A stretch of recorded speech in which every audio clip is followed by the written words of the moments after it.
1. Okay, Jason, so tell us a little bit about Old Soul, like how Old Soul started and what's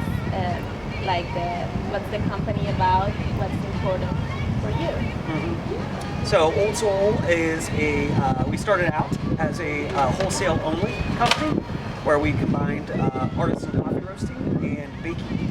So our idea was not to be open to the public, but just for cafes and restaurants to be able to use us for getting both coffees and pastries. And then people started showing up and wanting the public did, and we decided to open up to the public. And so we're about 9 years old now, and we're small, and the big thing is quality over everything. So as much as possible, we make everything from scratch. So we make all of our own pastries from scratch. We obviously go origin and source directly from farmers as much as possible, and try to build long-lasting relationships. Very good. So why is it important for you to source your own coffee?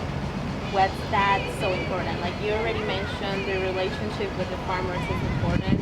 So what's behind that? What's important? Well, I think if you want the best of the best quality product, whether it's coffee or getting cherries or any food ingredient or coffee, you have to get to know the person who is growing it and form that relationship, and then you can be a part of getting better every year. And I think going and cutting out some middlemen and making sure that the farmer can get good money makes it get better every year.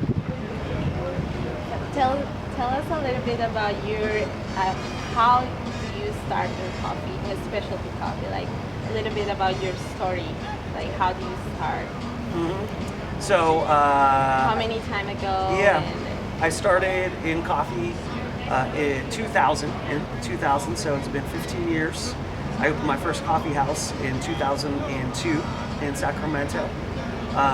And how I got in coffee, it was just going through college. I needed to have money to live, and so I worked in cafes throughout college, and I just really liked the coffee house scene and the stories of farmers and where the coffee comes from and the community that coffee brings.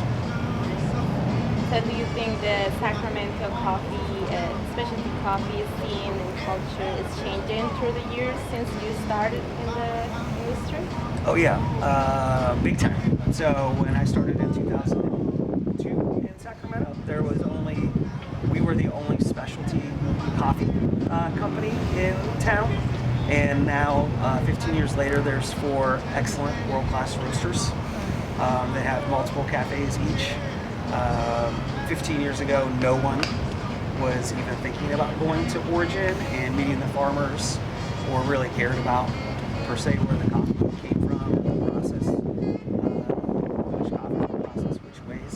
And now in Sacramento, every single roaster is going to origin, and every single roaster is developing relationships, and it shows. So coffee in Sacramento is huge now.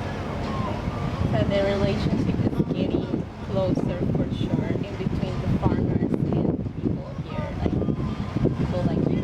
Yes, and events, so we have latte art events, and baristas are getting celebrated, that was unheard of 15 years ago. We have a coffee week where we pair with restaurants and our own cafes and host events that really educate the public about coffee and where it comes from and on all different levels.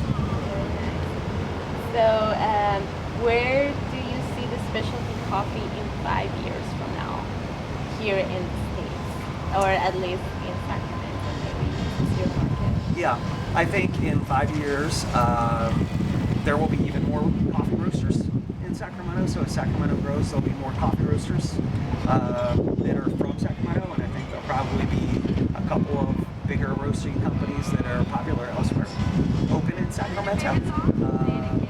And I think as far as the relationship with farmers, I think just 5 years from now we'll have even more relationships. So right now us and probably all of the other roasters in Sacramento have 25 to 30% of their coffees are direct trade coffees, where you go and I'd say that number in 5 years is probably 80 to 90% of our coffees will be direct trade and with this, hopefully the same farmers.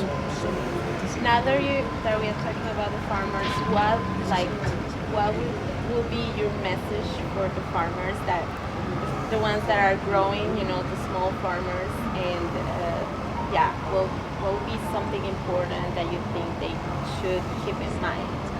And if you have to tell them advice or give them a message, what would be that? Well, I think farming is unbelievably hard and tough. So first, I would say keep the faith and don't give up. Yeah. And then B, I would say probably the first big step, besides making sure you're picking the right cherries and having great farm practices, is that the farmers should also strive to be educated. And the first big thing about that is ask whoever you're selling your coffee to, whether it's the exporter or the mill, find out and know maybe one extra step of where your coffee goes. That would be something that a farmer at origin could probably ask and get to know. That way they have the sense that it's a long journey and it's special. It's not just a cherry or a commodity. And that will give them passion and drive. Yeah. Cut.